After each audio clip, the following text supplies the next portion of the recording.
बुझेला मसीन औरतिया के।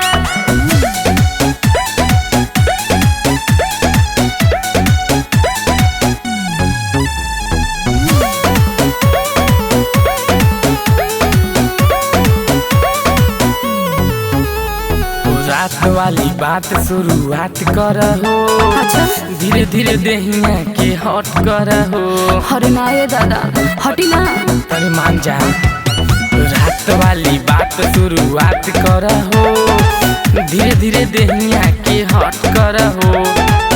खटनी करावेला सैया आधी आधी रतिया के। खटनी करावेला सैया आधी आधी रतिया के। बुझेला मसीन कारा जाजी औरतिया के।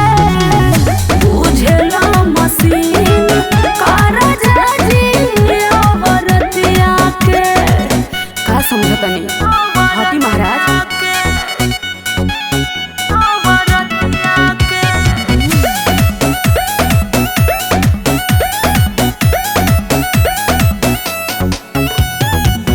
लेवे दो ना सांस राजा थोड़ी से। लेवे दी ना।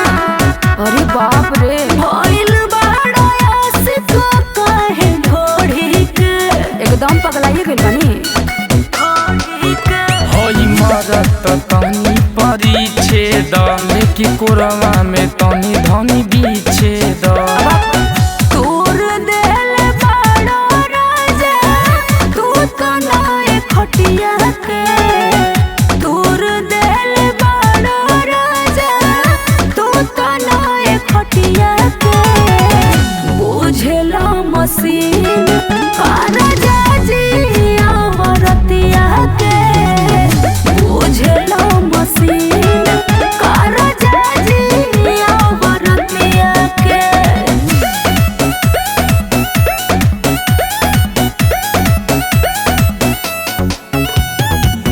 सटिया के कजरा कजरा पोछो ना। आई ना पोछ दी। हमारो बारे में तनी सोचो ना। एकदम निर्दयी हो गइल बानी का। हौ धन तनी मनवा के राखे द अपना ओढ़नी के बीता से नापे द। मारो तार मजा काहे फेरी करवटिया के। मारो तार मजा काहे फेरी करवटिया के। बुझेला मसीन कारा जाजी औरतिया के। बुझेला मसीन कारा जाजी औरतिया के। बुझेला मसीन औरतिया के।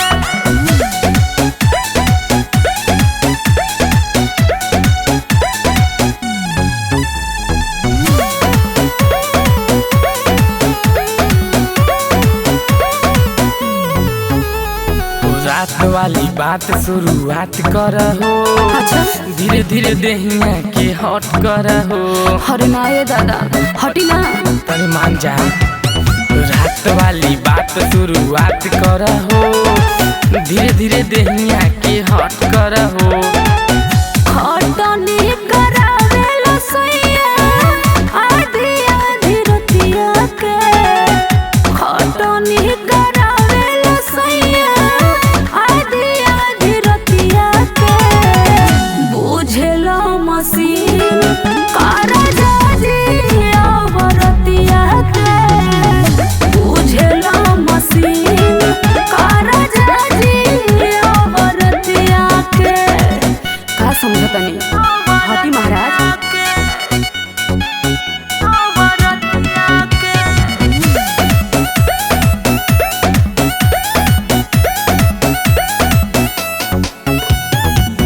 लेवे दो ना सांस राजा थोड़ी से।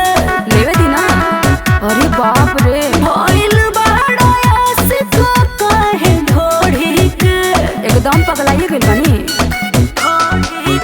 होई मरत त तनी परीछे द लेके कोरवा में तनी धनी बीछे